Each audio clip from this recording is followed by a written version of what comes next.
Hi, I'm Pat. Welcome back and thanks for being here. Please make sure to subscribe to the channel if you haven't already, like this video, and also follow me on Instagram at Flaming Lotus Design. That way you can get some midweek updates on what's happening here. Today I want to show you a kit that I started working on. It's called Wayfinder.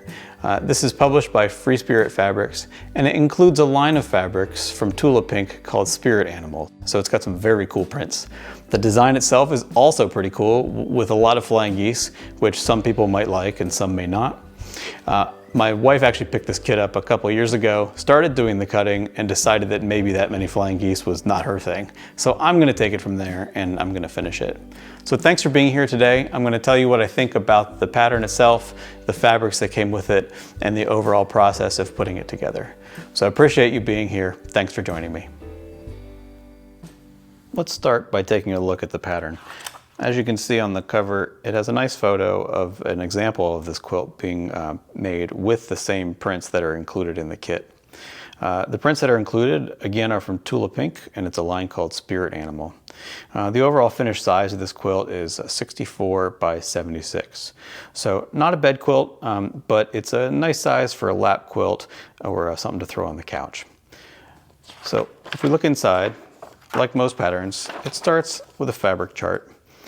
And my only complaint here is that the thumbnail images on the right-hand side are a little small to be able to really tell the difference between very similar prints, especially ones that have the same design, but just a colorway that varies a little bit. Overall, when you put things side by side, you can usually figure it out without much trouble. But I would appreciate next time if they use thumbnails that are just a tiny bit bigger on this fabric chart. Next, we have the cutting instructions. So there's a lot of cutting, as you would expect for a pattern like this, lots and lots of triangles. But I have to say the instructions were pretty clear about cutting, with the fabric pieces in the right width, so that way you can pretty easily cut your triangles. So I spent several hours cutting the whole thing. I wanted to get all the cutting out of the way first, and then that way I can just focus on the piecing. After that, you essentially get into the directions for putting together the little flying geese units, as well as the border pieces. So that's all pretty straightforward. Lastly, there's a page on quilt top assembly and finishing that talks about, backing, quilting, binding, etc. So basics. Next, I'd like to talk about the fabrics that come with this kit. This is the Spirit Animal line by Tula Pink, and it's manufactured by Free Spirit Fabrics. So I've already done all the cutting. So what you see here are the remnants, the leftovers, after I finished all the cutting for the quilt. So by showing you this, I'm also showing you how generous this particular kit was with the amount of fabric included. There's quite a bit here, and I really like all these prints, so they're gonna make a great addition to my stash for future projects. Let's take a closer look at this fabric line. What they've done, which I think is really nice, is have a half dozen different prints in terms of the design of the print, and then for each one they've done multiple colorways. That gives a nice look of uniformity across the fabric line, and really allows for some exciting colors to come out. And it's interesting how some of these prints look really different when you just start changing the colors. Let's talk about each series of fabrics in this line. The first of the 6 is called Bear Hug. It comes in 5 different colorways, and this is a really nice one because when you look at it in the context of a quilt, it reads as solid, even though it's got some texture and pattern to it. This is one of the directional prints that I mentioned earlier, so I do have to be careful about orientation on this one.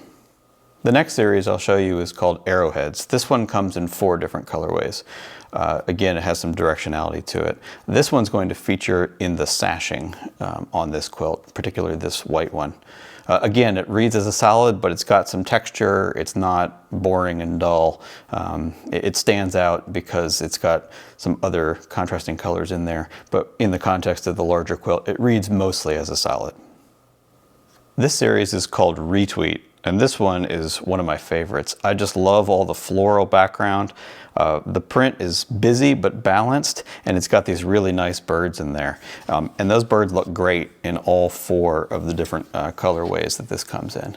So this is a highlight fabric. It stands out great, and this one looks really cool in the context of the larger quilt. And the colors they've chosen for these 4 versions of this print are just awesome. The next one I'll show you is called Petal Heads. So it's a kind of a clever play on words for metalheads, I think. This one has flowers with some bees in there, but it's called Petal Heads because it's got faces in these flowers, which I think is really cool. Again, they've picked 3 very different color schemes for these, but they all look great. And importantly, even though they're really different, they actually go together really well. So you can see, for example, a little bit of this green in here. There's just enough commonality across the series that they go together, even though the colors are so different from each other. This series is especially cute. This has otters in outer space. And I mean, who can argue with otters in outer space, right? This one's called Otter and Chill. 3 different colors for this one. Again, this is directional, so you have to watch out for the placement in the quilt. But this is just a really cool print. I mean, everybody loves otters, right? Including me. So this one's really awesome. I love seeing this one, even cut up in small pieces in the quilt. It still looks great. And the last series I'll show you is called Stone Cold Critters. There are some bugs in here if you look carefully, like right there, you can see one. They stand out a little better on this blue one here. You can see a bug there, and there's actually a little rat or mouse right there.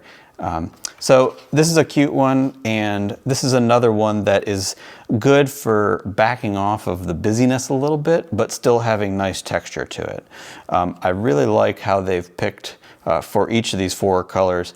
The 2 colors in it are similar to each other, but they contrast just enough to give it really nice texture. So it's another one that kind of reads as a solid, isn't too busy, looks great in context. And actually, I just noticed for the first time, there's a little bunny rabbit right there. Gotta love that. This kit also includes 2 solid fabrics that are not part of the Tula Pink line. These are called Designer Essentials Solids, and we have 2 colors. This color is called Natural, and the darker one is called Manatee. So these are used for background on all the flying geese, and you can see here I've cut all my triangles for that. I used most of the darker color to cut all these triangles, but I do have some of the lighter color left over. So the dark version of this Otter and Chill fabric makes one more appearance in the pattern, and that's for backing and binding. They don't include backing fabric in the kit, but they do recommend using this as a backing fabric, or at least one option. Of course, you can choose whatever you like, but they suggest this, although it's not included in the kit. However, they also recommend it for binding, and they do include enough for binding in the kit. So I have some here ready to do the binding. I might order some of this for the backing, or I might use something else. I'm not going to worry about that now. I'll decide when the top is done.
I'm keeping my cut fabrics in a bin with a lid. That way I can keep the dust off and also keep everything organized.